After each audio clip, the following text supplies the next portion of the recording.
Bonjour à toutes et à tous. Dans ce podcast aujourd'hui, je vais vous aider à répondre à cette question: suis-je chaser? Premier cheminant. Alors tout d'abord, bienvenue sur notre chaîne Plume de Gaïa. Je suis Julie et avec ma sœur Daisy, nous avions à cœur de réaliser des podcasts sur le sujet des flammes jumelles, étant nous-mêmes sur ce parcours depuis plusieurs années. Nous remercions tous les abonnés fidèles à notre chaîne et bienvenue à toutes les nouvelles personnes qui découvrent nos podcasts. Si nos vidéos vous plaisent, merci de liker, de partager et de vous abonner afin de faire vivre cette chaîne et de contribuer vous aussi à cette transmission des compréhensions et sagesses du parcours des flammes jumelles. Avec Daisy, bien que nous soyons sœurs jumelles toutes les deux dans cette incarnation, nous sommes également chacune sur un parcours de flammes jumelles. Toutes les deux, nous sommes des chasers. Cela fait 13 ans maintenant que Daisy chemine sur ce parcours et quant à moi, ce chemin a débuté il y a maintenant 9 ans déjà. Nous avons, tout comme vous, traversé notre nuit noire de l'âme, ou peut-être que vous êtes en train de la traverser. Nous avons vécu de longues années dans la phase de séparation et nous sommes aujourd'hui toutes les deux dans une étape du switch qu'on aura l'occasion de déployer, de détailler dans une prochaine vidéo. Et depuis plusieurs années, nous accompagnons les flammes jumelles sur leur parcours en consultation individuelle, en libération émotionnelle type EMDR, mais aussi nous avons créé un programme dernièrement pour accompagner toutes les âmes qui sont sur un lien sacré très challengeant. Par ailleurs, nous sommes autrices aux éditions Erol dans l'univers de l'ésotérisme et de la spiritualité. Nous avons écrit à peu près 27 ouvrages là qui sont sortis. Il y en a 32 qui sont déjà prévus dans le pipeline. Et nous avons notamment écrit des ouvrages sur les flammes jumelles, qui a comme titre d'ailleurs pour le livre Flammes jumelles en route vers soi. Et dernièrement, nous avons sorti un oracle sur les flammes jumelles également, qui est un oracle thérapeutique pour vous aider à avancer sur ce chemin et toujours à mieux comprendre ce qui se passe en vous, mais aussi chez l'autre. Si nous continuons toujours à transmettre par écrit, nous avions aussi à cœur d'être au plus près de vous grâce à des podcasts, et c'est justement ce qu'on a commencé à faire il y a maintenant plusieurs années.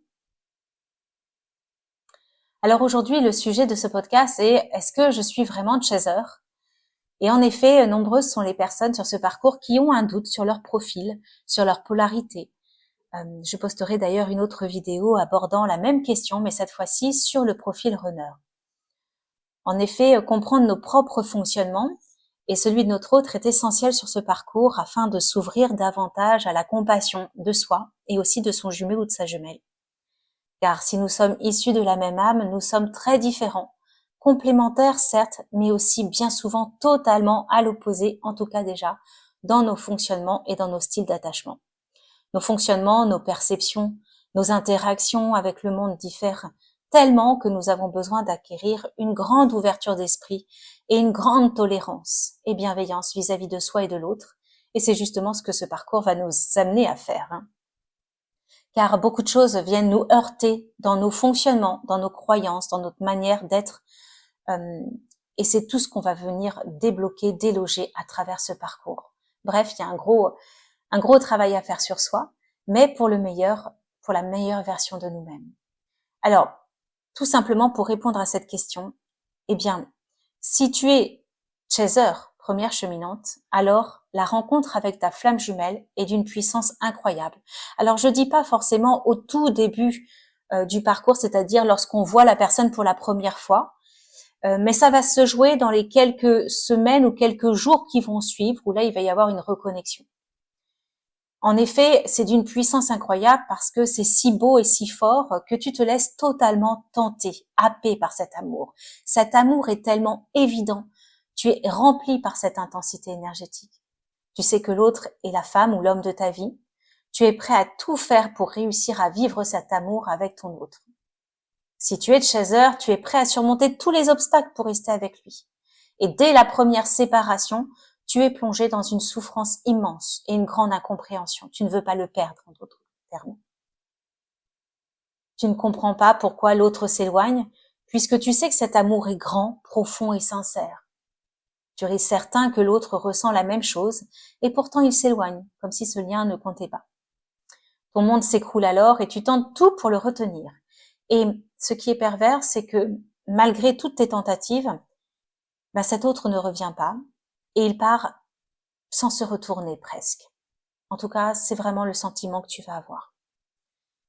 La descente aux enfers commence alors, parce que malgré toutes tes tentatives, eh bien, effectivement, rien n'y fait, et l'autre s'éloigne de plus en plus, et peut-être effectivement même trouve quelqu'un d'autre pour accompagner ses jours, ou en tout cas, pour vivre une relation sentimentale avec cette autre personne. Et alors là, la nuit noire de l'âme s'amorce et te plonge dans des précipices. Tu te retrouves seul avec toi-même, face à des blessures intérieures béantes, totalement démunies. Cette mort de l'ego s'accompagne bien souvent d'une perte matérielle, financière, professionnelle. Tu peux perdre tout, même ta vie familiale, ton travail, tout. Cette période s'étire dans le temps. Chaque jour est une souffrance sans nom. Chaque seconde est marquée par un manque considérable de l'autre. La douleur émotionnelle, psychologique et physique est si forte que tu as l'impression, de mourir. Rien ne parvient à apaiser ta peine. Tu penses que la seule délivrance serait que l'autre revienne. Parce que cet autre, tu le vis dans tes tripes. Tu le vis dans ton cœur. Il anime toutes tes cellules, tout ton corps. Cet autre, tu ne veux pas le voir partir. Tu ne veux pas qu'il te quitte. Tu veux l'avoir avec toi. Ça devient même tellement fort. Ça prend tout à l'intérieur de toi.